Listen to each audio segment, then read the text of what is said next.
Thank you for coming again. I think we've got a very good agenda today. So we've got DCI Simon Yates, who's come from Sussex Police, is going to talk about health and safety, law and order across Sussex. And then we've got Keith Glazier, who's leader of East Sussex County Council, who's going to talk to us about devolution and the restructuring of local government. So we've got Simon Yates is ready. We're going to do it on the same format as last time. We're going to have Simon Yates is going to do a quick presentation about the subject. Then we're going to go into questions. It's one question each with one right to reply. We don't want to start any kind of conversations. We want to try and keep it as concise as we can. We've only got a limited time again, and we want to try and get as many questions in as we can. So, Detective Chief Inspector Simon Yates. Thank you. Oh, then you can record it as well. Good morning, everyone. Well, firstly, let me introduce myself. First of all, thanks for inviting me here. It is a pleasure. I live in Bexhill, so I live in Rother as well, so certainly keen to see the best we can get from us. My name's Simon Yates. I work for Sussex Police. I've been there for just under 20 years now, and I'm the district commander for Hastings and Rother, which means I own the neighbourhood policing, if you like, within Hastings and Rother, and I've been doing that since April last year. Just to give you, before that, I'll tell you the job before that, because that was quite a big one. I was the force lead for serious violence and knife crime. So I had the whole force to cover, but looking at how we can support children and young people to prevent them and deter them away from any serious violence and knife crime. And it's relevant, obviously, to then come into a local policing environment where you're trying to impact that in a different way. So I'll explain a little bit around the police's setup, I think, first, so you understand a bit of a broader picture around policing. Then I'll give you an explanation around neighbourhood policing. So there's obviously Sussex Police made up of many different departments. We have the response teams locally. They cover Hastings and Rother. So we're kind of quite in a hub really of Hastings and Rother.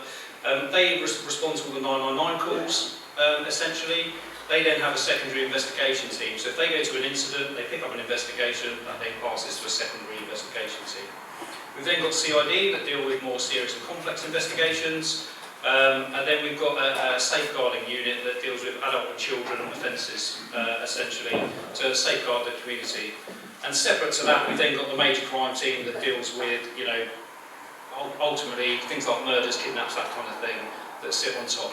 And then what I've got is the neighbourhood policing team for Hastings and Rother, so we're split in half. So for Rother, we have one inspector, we have 3 sergeants, one covers Bexhill, one covers Rye, and one covers Battle and the surrounding areas, of course. And each of them have 2 police officers each and 8 police community support officers. They work on a rotating shift pattern, so your neighbourhood police officer really within Hastings and Rother, you have 2 that will patrol the beat and they cover the 500 square miles, but they'll go to where the demand is at each time and rotate. With that, of course, is the 8 PCSOs that then also support the community, and they really own the wards. They do a lot of problem solving, but they own the wards. They're the face of the community really for us, so if you want to get hold of us, generally it's through them. We've still got our 3 police stations, or 4 actually, Rise there as well. They're not 24 hours, they're not staffed 24 hours. All my neighbourhood policing team is based up in Battle, but the front offices are open a significant amount of time, and if not, there's always a phone on the side that you can contact us on. So obviously we're there. What I want to achieve, a bit different this year I think, is being in the community a bit more. I don't think we are. We haven't been holding things like street meetings, community events as much as what we have done previously. That's something that I want to push to deliver this year, so we're a bit more easily accessible really. Any questions on that first? Good. Sorry, just one. You go on? Yeah. How do you mean to push it? Say that again, sorry? How do you mean to push more interaction? So what I've done is I've asked my teams to set up ward meetings every 3 months. So in every ward in Rother, and it might not be that they'll just do Sackville, or they might accumulate 1 or 2 together because they're next to each other, but they will advertise the day-date time that they're going to be within the community, with an engagement van, certainly support from councillors, etc., and then we can come and discuss your concerns. So just a bit, we haven't really done that for a while, which personally I think is quite poor, so that's what we're looking to do this year. And I've certainly already pushed them and chased them to get this up and running, so we'll see that. Lovely. I'll tell you about the force's priorities then. So this year we've been set some priorities really from our Chief Constable. They're probably what you'd expect, not in priority order, but number one is burglaries. I think you'd expect us to attend every burglary, certainly do as much evidence gathering as we can, and prosecute as many people as we can around burglaries. Same with robbery. Robbery's a bit more tricky, and certainly it's a poignant topic really for Bexhill, because we had a spate of them a couple of months ago in the town centre there by the train station. And the trouble is with robberies, they're very victim-led. So we need to get the victim on board to provide us that evidence in order to prosecute people. Yes, of course, we can look at CCTV and witnesses and that kind of stuff, but they're very victim-led crimes, not always easy to prove. Serious violence and knife crime, that goes without saying really, that's a government initiative really as well. Violence against women and girls, so that's more around the nighttime economy, making sure that women and girls feel safe, actually walking around the community, going for a run in the evening, that kind of thing. And antisocial behaviour. And antisocial behaviour covers a lot of different things. Kind of under that and under antisocial behaviour is your kind of business crime, your shoplifting, road-related offences, noise exhaust, speeding, gathering in, down at Ravenside in a car, that kind of thing that creates an environment that people don't really like. And under that then is acquisitive crime, and that's your kind of criminal damages, stuff like that take place. So that's our priorities really for the year. The other thing I want to try and get up and running, which helped really from Battle the other day, is a youth forum. So actually we try and get the voice of the child actually within the community. I don't think we capture it very well. We do have schools officers that go into schools, but we don't capture the people that are out in the nighttime economy or hanging out around the train station. We almost go to enforce them and move them on as opposed to capture their voice and understand their needs. So that's something we're going to try and work on this year as well.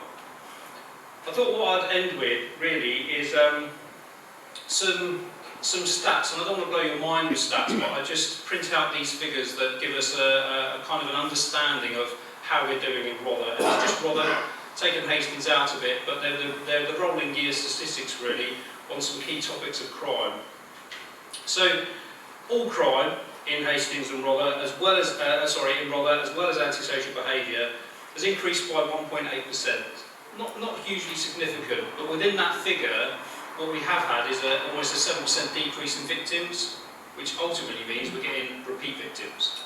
Probably locations, repeat victims where we should be probably looking at a more problem-solving approach to design that out, which isn't a bad thing. 1.8, that's not too bad, I would say. Things like violence with injury, that's in a 0.1% increase, that ultimately stayed the same. And I think, there's not a huge nighttime economy in Bexhill, but that's where we see the increase in those offences. Certainly your towns like Hastings and Eastbourne is where we would get those increases. Rape and serious sexual offences, it's always low, actually, within Hastings and Rother, and in fact in Sussex nationally it's really quite low. But that's in a 3% decrease as well, so even better. What you'll find with those is that could be 1 or 2 difference because they are so low numbers. So if you had a spate of 2 or 3 that took place, they would actually throw your figures out. So but that's really, really positive to see, and I'm certainly glad of that. It's knife crime. I'd like to say I've made a significant impact in knife crime, but that's reduced by 11% in Rother. We do a lot of work with, as I say, with schools, with interventions, trying to find alternatives for people to do, and whether that's supporting outreach work, having the partners. We've got a violent reduction partnership that's funded by the government, funded by the PCC, and the PCC funds something like 127 different interventions across Sussex, huge amounts, and we need to tap into them. So certainly that's something we'll be looking to continue with, but a really good statistic really, I think, around that. I'm going to bring on burglary and then shoplifting, and then I think I'll open up for questions. So burglary residential, that's again really positive. We've had some really good results recently on burglaries, and that's decreased by 11% in Rother as well. The decreased by 11.5%, that is. And that's significant because you look at the borders of Rother, we often get cross-border crime. We get crime from Kent, from Surrey, from London coming in on the cross borders, and they can be really significant. Wilton have been hit quite a lot recently, but Rother we've remained quite consistent. So that's good. Burglary residential decreased by 11.5%. shoplifting, then. I'll save the best till last. In Rother, shoplifting has increased by 87.6%. Can you just put a number to that percentage? Yeah, sure. So we recorded 876 crimes in Rother in the last year, and that equates to 9.4 crimes per 100 by 1,000 population. And I mean, when I look across the country, so the force's average is they do that in per crimes per 100 per 1,000 people. Sorry. So the force average is 11.47 per 1,000 people. East Sussex is 10.67, so we're slightly reduced. Brighton and Hove, an example, is 17.84, so increased. But you know, if I could have a presentation, all you can really see is from 2024, the chart increase is just up. Obviously, it's a national pandemic. We're having a problem nationally with it. There's many reasons, and I'm sure people will ask questions around it, and I can discuss that with you. I think what I would like to think is the majority is now being recorded. I don't think we've had that previously. That will account for some of the increase. But when we look at our outcome rates, so our successful proportion, the people that we're actually locking up and and being held accountable, we're looking at around 20%. So that's only 1 in 5 crimes that actually have a positive outcome in the sense that we've secured the offender and they've got an outcome for it, whether that be charge, caution, intervention, whatever. So there's a big gap to bring together there. And then when you look at the priorities that the force has set, it's kind of lower down. But certainly in the national press, certainly this is one of my responsibilities for the neighbourhood policing teams that we want to focus on. And certainly in Bexhill as well. I was having a conversation obviously with yourself earlier. I think Hastings, Eastbourne have different infrastructures in place in their busy towns and their shopping centres, etc. And Bexhill doesn't, does it? So we've got to come up with a solution for that and work together so we can make this a place where we won't accept it as well. Before, sorry, questions, can everybody just wait for a microphone to come so we can pick up on the camera, please?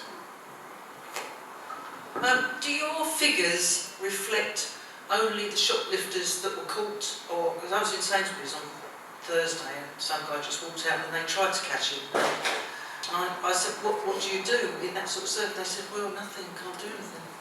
It will only capture the ones that are recorded.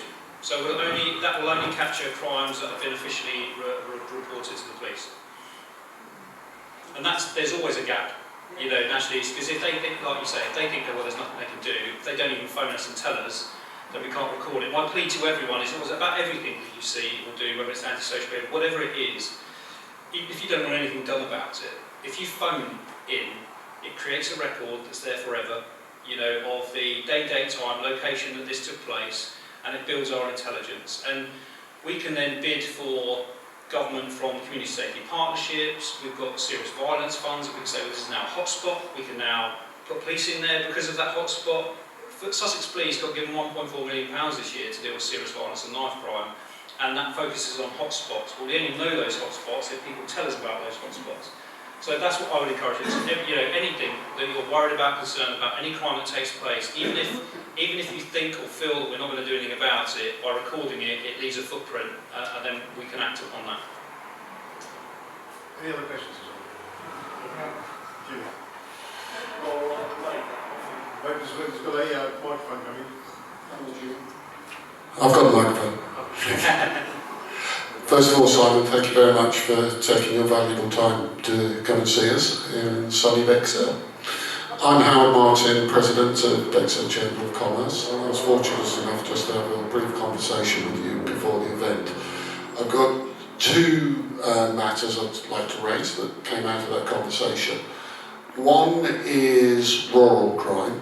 The second biggest complaint I hear from our members in the rural community, which rather is predominantly a rural community, which we mustn't forget, particularly out in the villages, is farm theft, which is a substantial problem. I didn't hear figures for your responses on farm theft. Wineries are a big issue around here, even the stealing of alcohol from wineries, and plant equipment from wineries has become a sort of issue. So I'd like to hear a little bit about that. And as a follow-up from what you were saying about shop crime, you explained to me earlier, thank you very much, and I think it'd be useful to explain to the people here how we could all work together to encourage and support shops to make full reports and to clarify the matter of exclusion orders, where people are excluded through the town centre management and the police support systems in Hastings and Eastbourne, and then of course they turn up in Bexhill and start robbing Bexhill shops. But you explained earlier, and I think it'd be useful to explain, that those exclusion orders can be extended to Bexhill, and that increases the potential penalty for crimes committed in Bexhill. And certainly shops like One Stop, Boots, Sainsbury's, Tesco's, who have the infrastructure, should be reporting crimes, but they should also be aware that by reporting the crimes, getting the exclusion orders put in place, they can increase the penalties for those crimes. Thank you.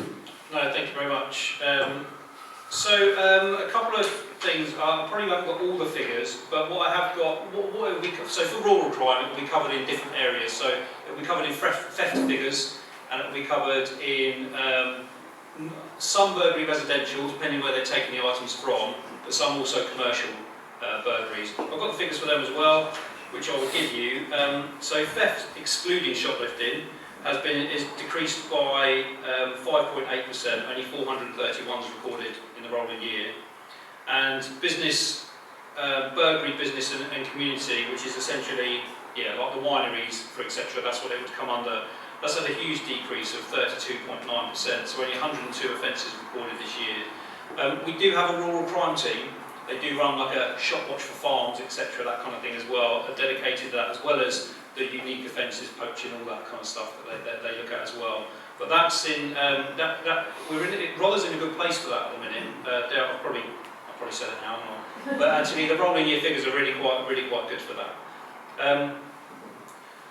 With your second part then around shoplifting, etc., and what independent shops, I know Bexhill's not unique, but it is kind of unique where you compare to Hastings. There's a lot of sole traders and a lot of charity shops, etc. So what we don't have, the big corporations here, do we really, other than Brainenside, but we'll leave that on the edge at the minute. So what we need to do really together as a community is two things.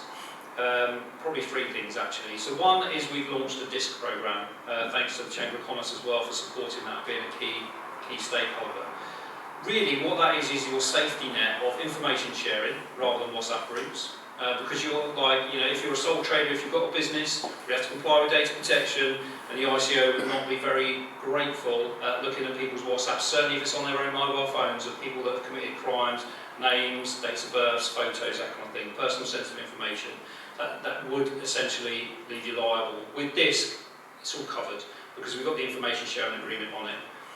In fact, even Saturday, so Monday night, the Amanda Hover, the inspector for Rother, is going out with Councillor Stanger, I believe, to sign up more shops to that as well. And I did have a message this morning from someone around mad expectations as well, so we'll make sure they're incorporated into that to get them. So we want to try and get everyone involved in that. So if you know anyone that owns a business that don't understand this DISC system, please ask them to get in contact with us, and we will certainly do that. Essentially what it is it's an app that you can use on your phone, and you can report crimes on it to us as well. So if a shoplifting takes place, you report the crime on it, it goes off to our control room create the crime number, and they'll send you a link and say, please upload your CCTV, please upload your statement. That will then go to a department, the business crime team, that will then come out and look to prosecute that offender.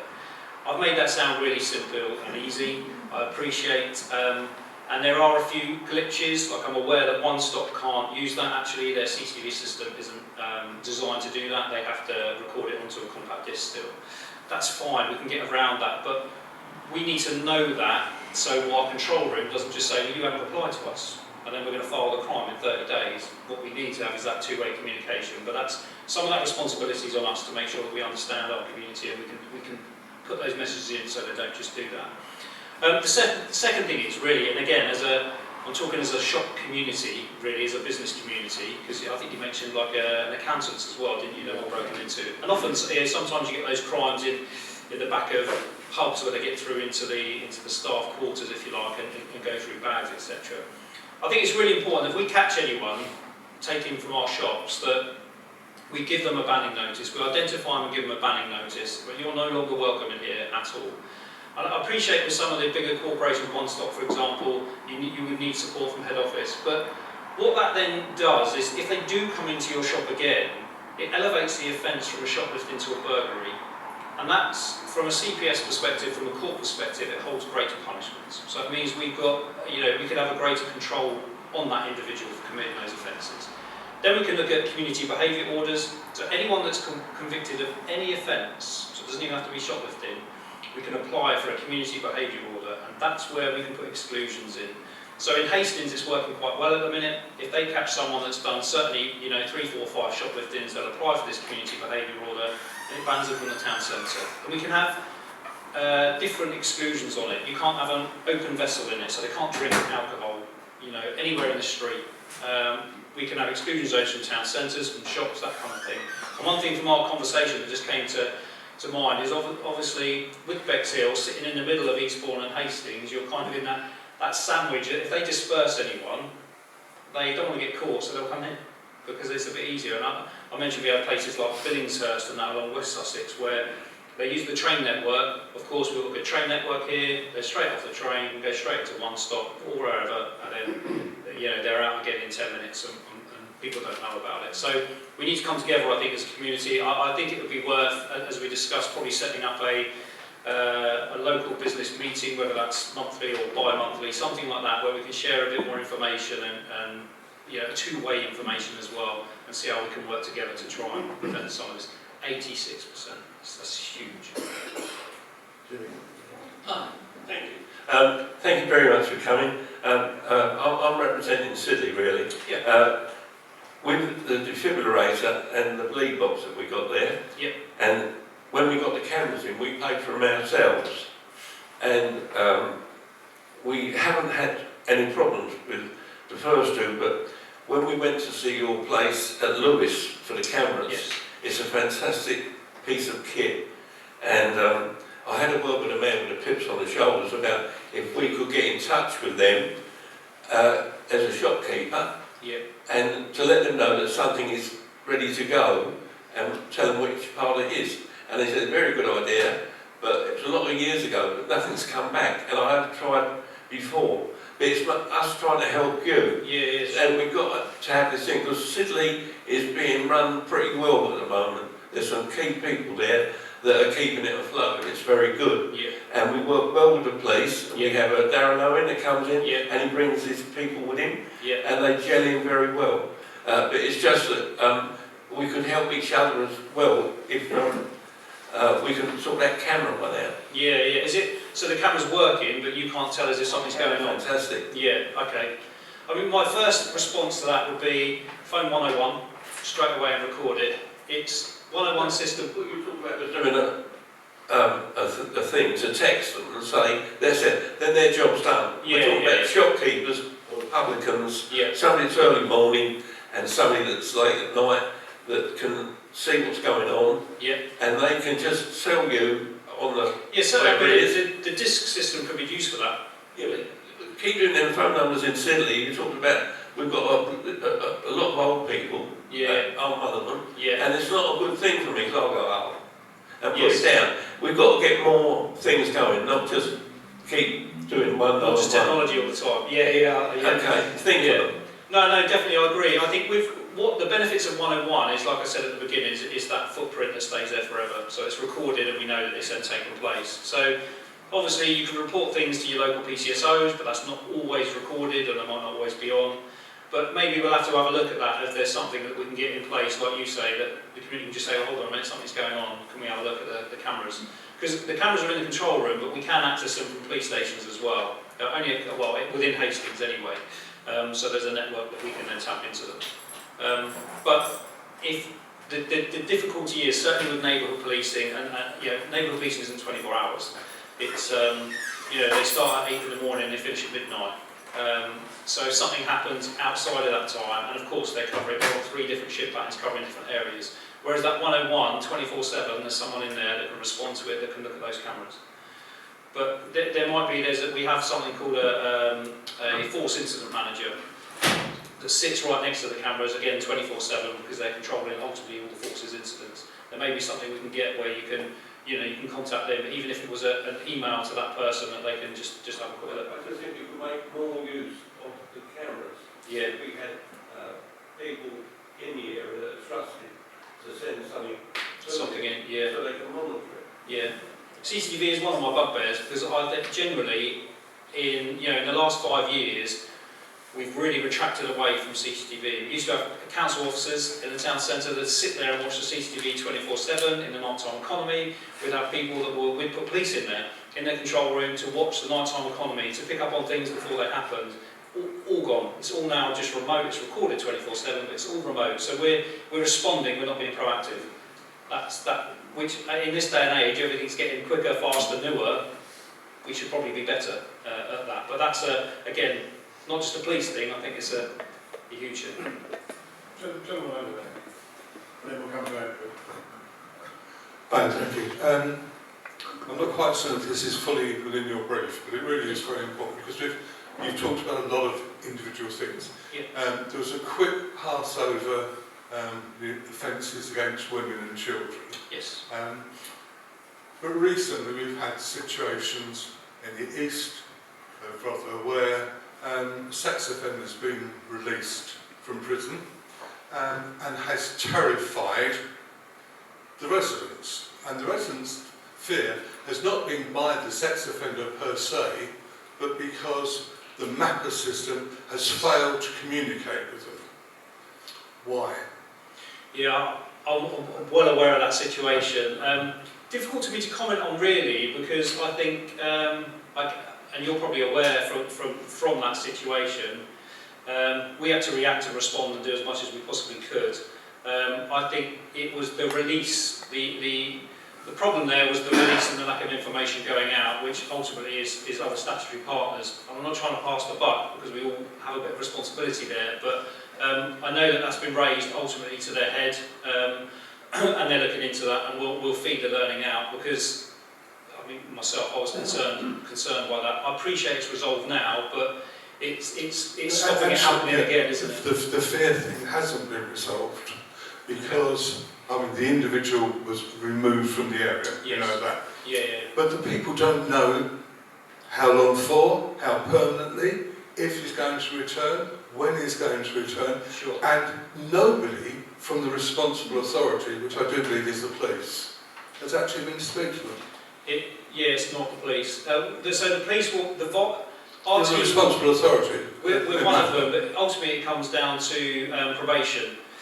But we manage their offending, but probation manage their licence. We've got to work together, of course. That's all. We've got to work together.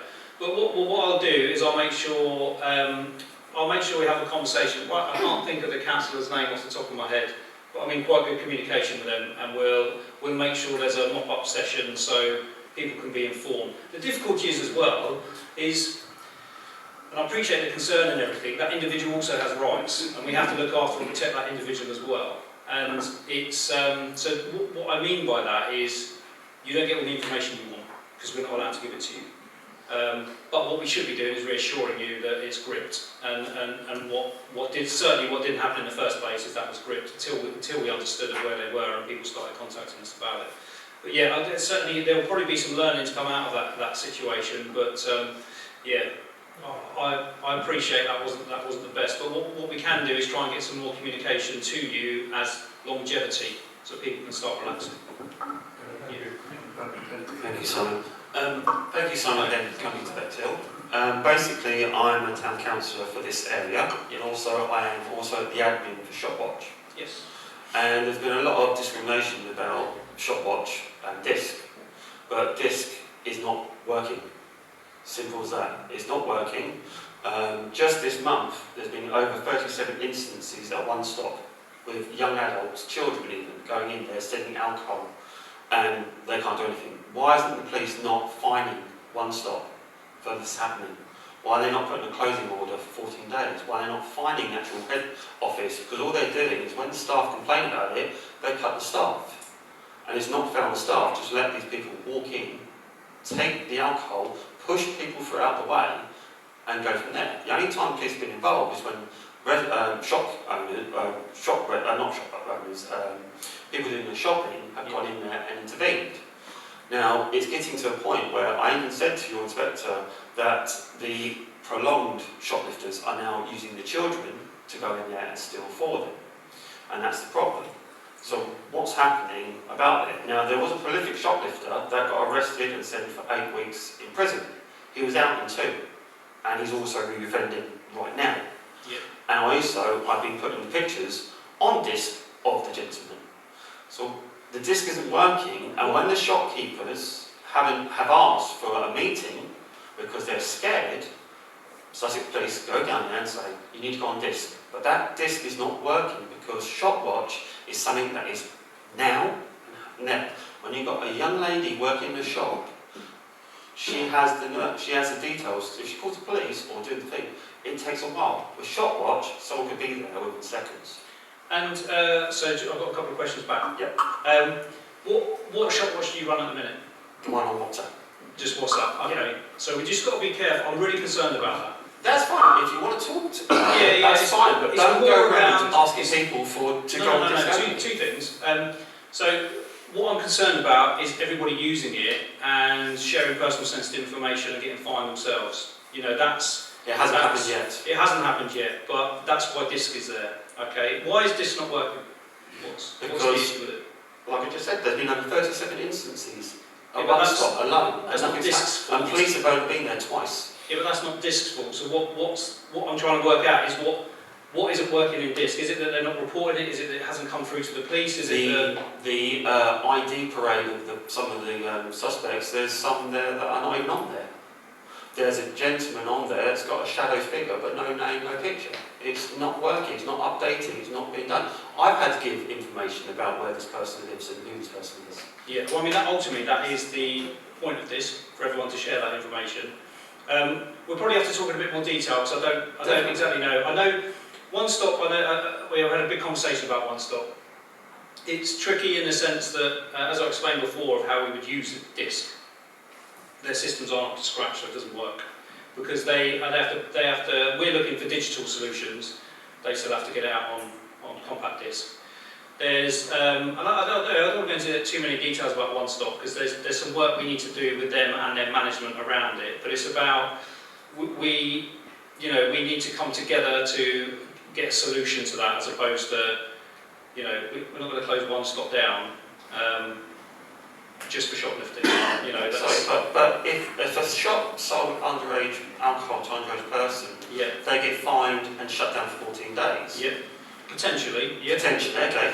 You've got a group of kids going in there and helping themselves and walking out with alcohol.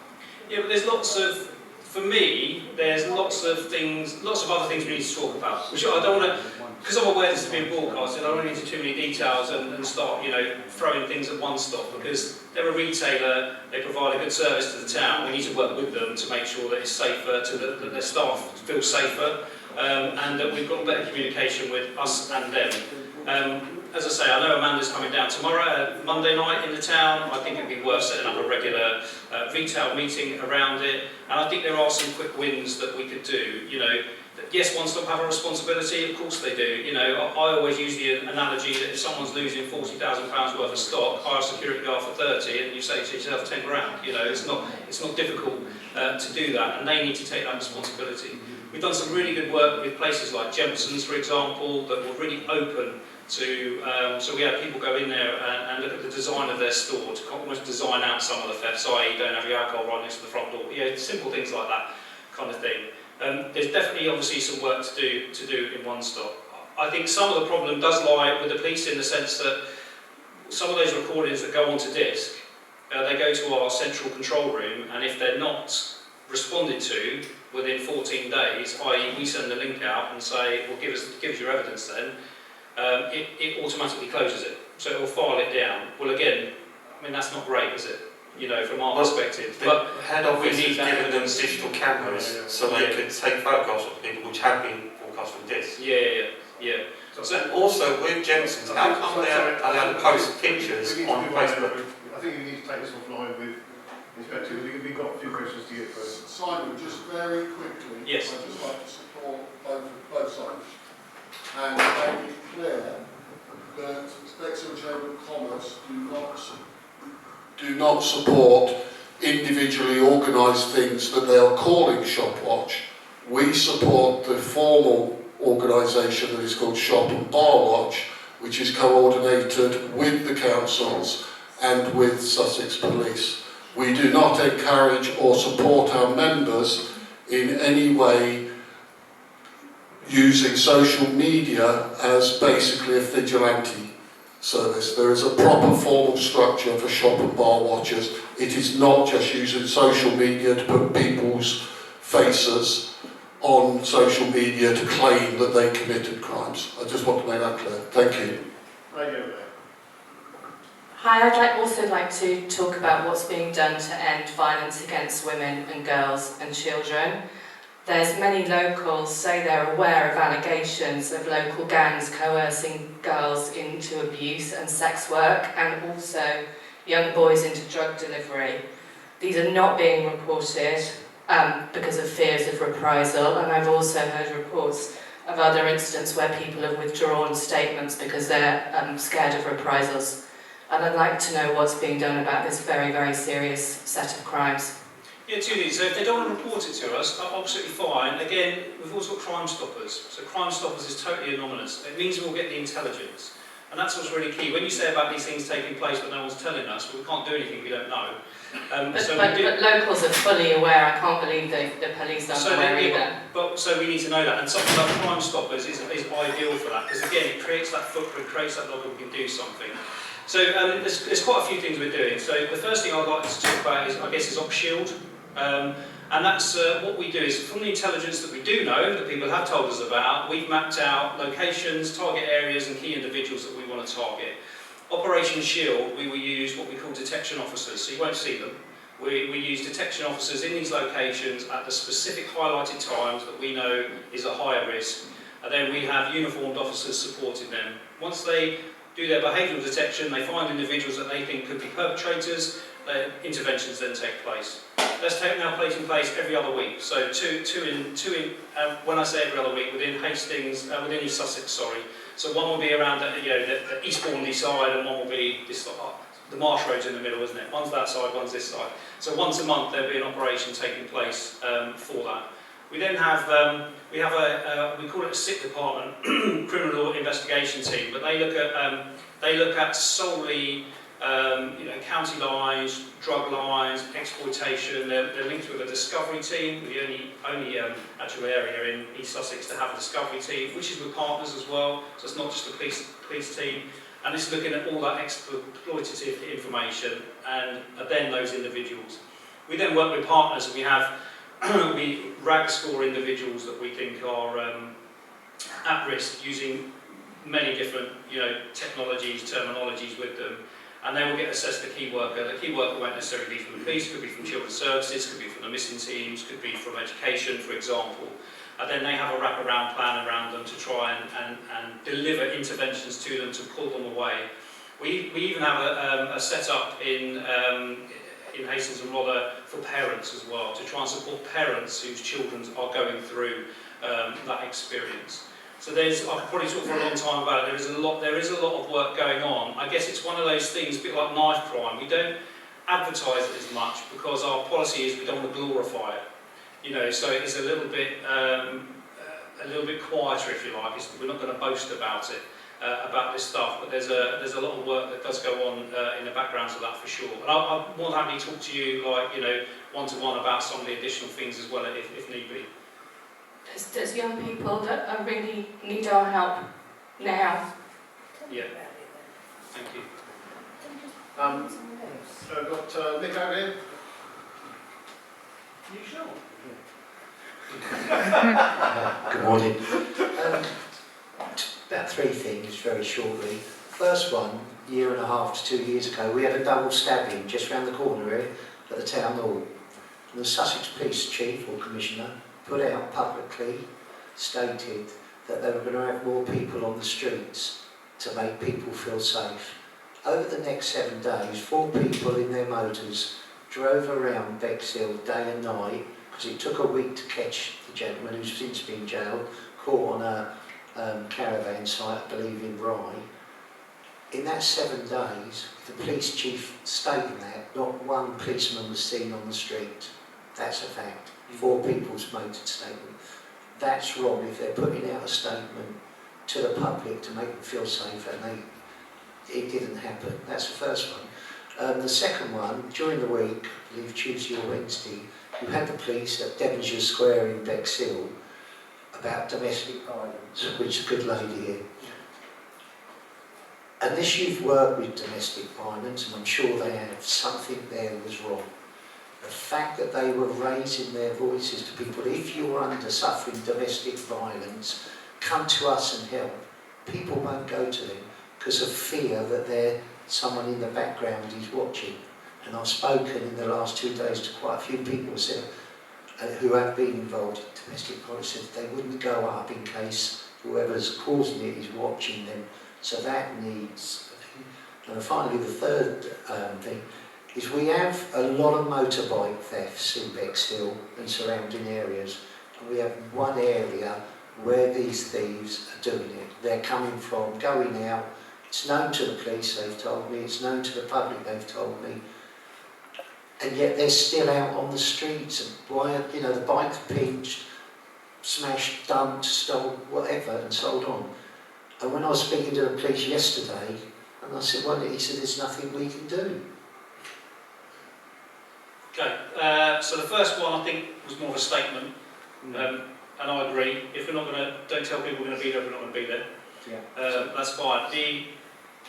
The second incident around the like vulgar stalking and domestic violence event. So all I would say is we don't have a one-hit approach. That's not our only outsourcing for trying to get people to engage with us if they're suffering domestic violence. It's just one of the approaches. And it won't always be police-led as well, it can be partnership-led as well. So I totally take the point, and I guess the aim isn't for people to come up and say, oh gosh, I'm a victim of domestic violence. It's raising that awareness so they can go and think about it. I think actually they are listening, there are options, we could do that. And, again, I think we have quite a good partnership actually in East Sussex, and if they were to tell their GP, if they were to tell their social worker, the school would pick up on it, etc., then actually we might get a third-party report there as well. So that's, I agree, it's probably not always the best, but it's definitely not always a one-hit approach. We won't just do that and go, solved it. Because even on the news last night, we had a gentleman that stalked the woman 4 times in 6 months. She went to the police, begged for help, she's now dead. Yeah. He just got jailed for 18 years last night. And to do the 18 years, where you're doing stalking like that, they're going to get it. Somewhere that needs helping, because God bless her, it didn't happen. No, definitely. And the last incident around the motorbikes, there's, again, we've had RAV4s stolen. So about a year ago, there was a group of people, it's the same group, had a device and they were stealing RAV4s. I think they stole something like 17 in 11 days, something like that. They, again, all caught, all locked up, thanks very much, that's good. And actually we recovered something like 15 of the 17 vehicles, so really good result on that. We've now got Alfa Romeos, I'm just trying to think of the name. Alfa Romeos are being targeted in a similar way, and what it appears people are doing is this gang. There's a device that somehow gets into the car without damaging it. So it's really quite quick, really silent, and they're away in these vehicles. So it's really challenging for us. Obviously, it's an organised crime group. They'll change registrations. They almost plot where they're going to go next. So when we see a bike running around on the road, it's not reported as stolen because it's on plates from the other bike or the next bike that they're going to steal that's not stolen. So it's really tricky. We are working hard to identify them, lock them up and recover people's properties, but it's not easy, is all I would say. It's not easy. We have roads to policing departments, we have briefings every day, we focus on these individuals, and I guess their luck will run out. You know, we'll get them at some point, and then we'll have a good package. It's just trying to get the evidence together to do that. That's not always easy. But I totally appreciate the frustration. Again, I've been a biker myself.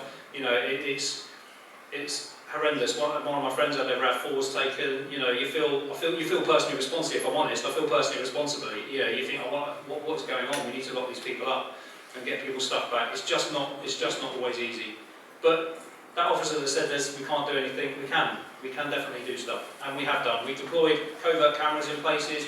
We've deployed ANPR cameras in places where they're not positioned for a short amount of time based on the information intelligence in that operation. So we will be proactive. It just takes sometimes a little bit of time to get there. Thank you. Sorry, we have literally run out of time, but we've got one more quick question, if we're really quick. Hi. Good afternoon. Yeah, my name's Jim White. We've got some family-run businesses in Canvas. Yes.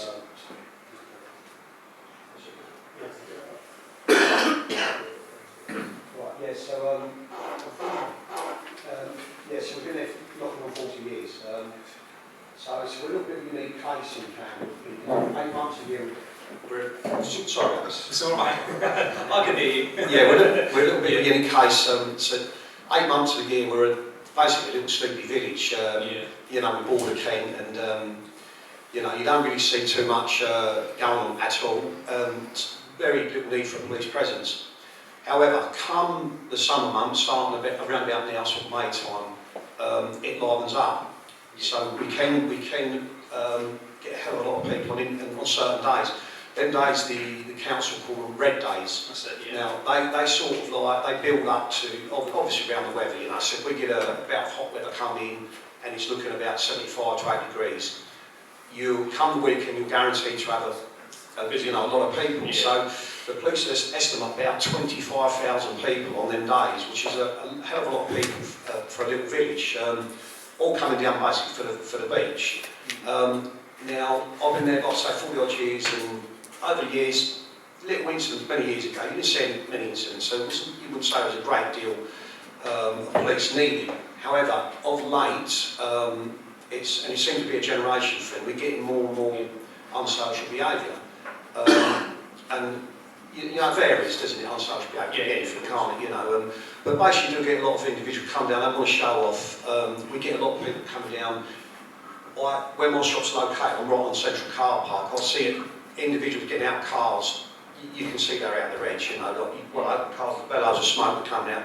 You can smell the wacky backy, if you want to call it. Yeah. So we don't see many police down there on these days. We have obviously we've got the RNLI, the council employ what they call coast control officers. Yes. We have about 3 or 4 of them on a busy day.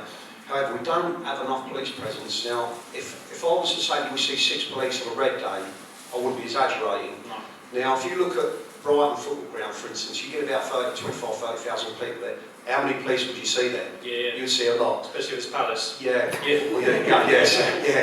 Yeah, for sure. So we're not getting enough police in Canberra now. We often ask the question why. Sorry, Jimmy, we need to really wrap this up and really. Yeah, sure. Yeah, I'll cut it short. But is it down to money or is it down to resources? 2 things. So Canberra, and it's a poignant question because I only responded to someone last week or the week before around a similar thing in Canberra. So I did a bit of research. So in the rolling year last year, Canberra had 20 ASB offences, that's it. And it accounted for 1.7% of demand between Hastings and Rother. So my response would be, so why would I put a police officer there if it's only, do you know what I mean? So 2 things I think. Please report everything. Please, even if you think it's wasted, please report it, because those 20 reports clearly isn't enough. You know, you could probably label 50 on your head right now. Yeah. So please report it, because what that will then do is show me that demand's bigger, and then I can push resources down there. In the summer, we work in partnership with the council, so we get funding for. So ultimately, the police is funded for the summer, and then what we do is support it. So if they give us X amount of money, that will account for 1 officer. Well, I'll make sure that 2 are there. You know, so we sort of part fund it down there. But I agree with you. I've always found these red days interesting because the last few months, or month, should I say, and that's our summer, isn't it? It's almost been gone. It's been amazing. So how can we predict for that? you know, we can't, can we, sometimes. So I think we probably need to do a bit more, certainly for you out there, because you are out on a limb, certainly around our RPU, our roads policing department. If we're getting vehicles congregate there, then we need to be, you know, we need to be able to stop them when they come out, making sure that they are actually fit to drive. We can do operations there. One department that I totally left off that I've never spoken about is our dedicated coaching unit, and that's the new police officers that come in. When they come in, they've got 2 years to experience 3 of everything, you know, and one of those things is around stopping vehicles, learning how to, half of it's just talking if I'm honest, but stopping vehicles, etc. So the reason I mention them is they will have a tutor, and they will often have 2 tutees with them. So one police officer is actually 3, if you like, for your money's worth. They're doing an operation with them in Camber, pulling vehicles over, you know, doing speed checks, checking for alcohol, drugs. I mean, A, that sounds like that'd be really beneficial to you, and actually it'd be really beneficial to them at the same time as well. So certainly, if you put the intel in, you know, the 101 and record it, then we can assign resources to it. That's fine. But, and again, likewise, sorry, take the name and number, and we can have a conversation later on as well. Thank you very much. Sorry to cut everybody short there. We are literally run out of time. It's lunch. Yeah, we're a bit lunch. Yeah, I would just like to thank Simon for coming today, because it's been many years since we bumped into a policeman in the street and that we could have a chat to him. And it's really nice. Straight away they agreed to do it. They've agreed to do other events for us as well. And I think it's nice that they've shown that. They're having a hard time just as much as everybody else is. There aren't as many police as we'd like, and I guess they do the best they can, and thank you very much.